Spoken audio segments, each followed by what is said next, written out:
Hey everyone, and welcome to this explainer. Today we're diving headfirst into an absolutely fascinating era in history, the Pallava Dynasty.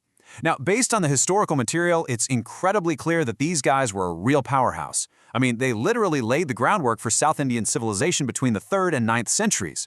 We're talking about a dynasty that didn't just rule an empire, they carved absolute masterpieces right out of mountains and exported their entire culture across the ocean. It's a wild story, so let's see what we can uncover about them. Okay, let's take a quick look at our roadmap for today. We'll be covering 1. Origins of an empire. 2.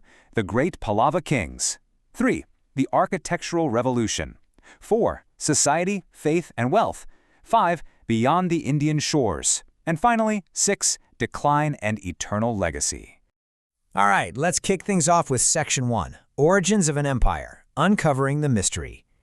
So, the Pallavas commanded this massive, vast domain over northern Tamil Nadu and parts of Andhra Pradesh, and they ruled all of this from their magnificent capital of Kanchipuram.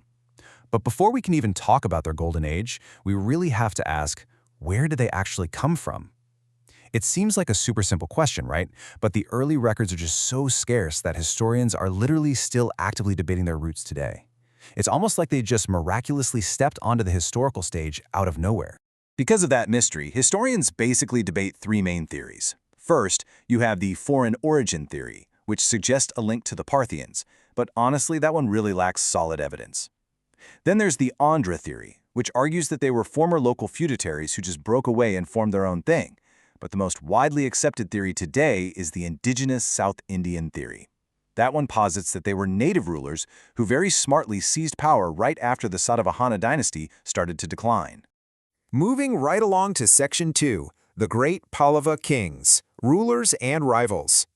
The true, undeniable Pallava imperial power officially ignited around 575 CE with King Simhavishnu. He defeated the rival Kalabras and really kicked off this continuous 2-century stretch of absolute heavy hitters. Following him, you've got Mahendravarman I, who totally pioneered rock-cut art. Then Narasimhavarman I massively expands the empire, Rajasima ushers in a true cultural golden age, and later Nandivarman II eventually swoops in to restore stability. It's an incredible chain of power. But you know, this era was completely defined by this intense, bitter, multi-generational grudge match with the Chalukyas up to the north. At one point, King Mahendravarman I suffered a really humiliating blow, temporarily losing territory to the Chalukya king Pulakeshin II. But his son, Narasimhavarman I, he exacted the ultimate revenge. He didn't just defeat Pulakeshin. The guy marched his army all the way to the Chalukya capital of Badami and captured the whole city. And honestly, because of that unmatched military might, Narasimhavarman I earned the incredibly intimidating title of Mamala, which literally translates to Great Wrestler. I mean, how cool is that? It really gives you a sense of his presence. He wasn't just some king passively sitting on a throne. He was a literal warrior whose physical strength actually secured the empire's borders. Which brings us perfectly to Section 3, the Architectural Revolution, carved in stone. With their borders completely secure, the Pallavas started focusing inward and completely reimagined how stone could be manipulated.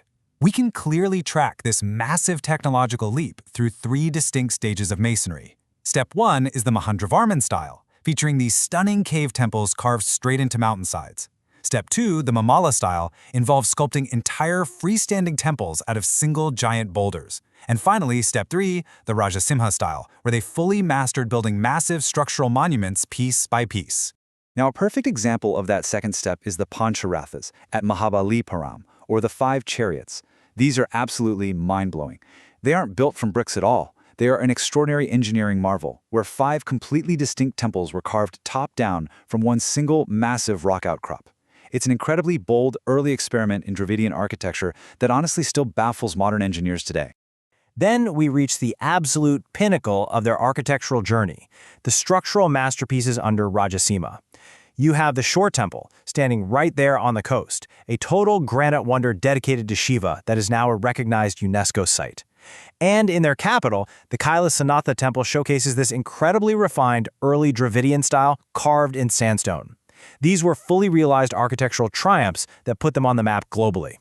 Let's shift gears a bit. Section 4, Society, Faith, and Wealth, the Foundation. You know, it's super easy to just get lost looking at the monuments, but we have to zoom out to look at the bustling society that actually funded all of this. The empire was an absolute economic engine.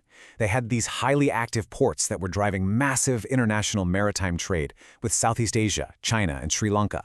And they were exporting high-demand luxury goods, things like spices, pearls, and textiles, which just completely flooded their coffers with wealth.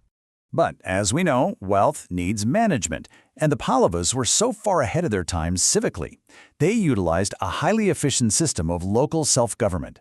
Local village assemblies independently managed vital infrastructure like irrigation tanks. They collected local taxes, and they even settled local disputes. Think of it like a really sophisticated decentralized municipal government, operating centuries before later dynasties even figured it out. Spiritually, this era was also highly transformative. Brahminical Hinduism, specifically Shaivism and Vaishnavism, saw a massive surge, and this was deeply fueled by the Bhakti movement. Championed by the Nayanar and Alvar saints, this movement favored passionate personal devotion over really rigid ritualism. And as this much more accessible form of Hinduism boomed, Buddhism experienced a pretty gradual decline in the region. Let's look outward now in Section 5, Beyond the Indian Shores, Global Exporters. Because of those booming trade networks we talked about, we actually have to expand our map. The Pallavas weren't just some localized power. Their maritime supremacy essentially created a cultural superhighway. Regions all across Southeast Asia, including Cambodia, Java, and Champa, were deeply influenced by Pallava visitors. Their architectural ideas and Hindu cultural practices planted roots there, literally inspiring the design of temples thousands of miles away across the ocean. And here's the crazy part. That influence went even deeper than just buildings. The Pallava script, their very alphabet, profoundly shaped the early writing systems of Southeast Asia. That means their letters quite literally helped write the history of entirely other nations. It's just a phenomenal legacy. And sadly, that brings us to Section 6, Decline and Eternal Legacy, the final chapter. History always reminds us that even the most brilliant empires eventually tire out. The fall of the Pallavas wasn't some sudden overnight collapse. It was a perfect storm of pressures. They faced really draining, continuous wars on multiple fronts against the Chalukyas and the Pandyas. You add in some internal political instability from a few weak later rulers, and the empire was basically left completely vulnerable just as a fierce new regional rival was emerging, the Chola dynasty. The definitive endpoint finally arrived in the 9th century CE. The rising power of the Cholas just proved to be way too much to handle. The Pallavas suffered their final defeat, bringing an end to roughly 6 centuries of almost uninterrupted dominance over South India. But listen, while the empire itself fell, their legacy is virtually unmatched. The Pallavas were the true, undeniable foundational architects of the region's civilization. They laid the literal foundational stone for all subsequent Dravidian architecture, and their maritime prowess permanently connected the culture of India with Southeast Asia. So I want to leave you with this thought to consider. When you look at these monolithic temples carved from single mountains, how do the eternal stones of Mahabalipuram and Kanchipuram still speak to us today?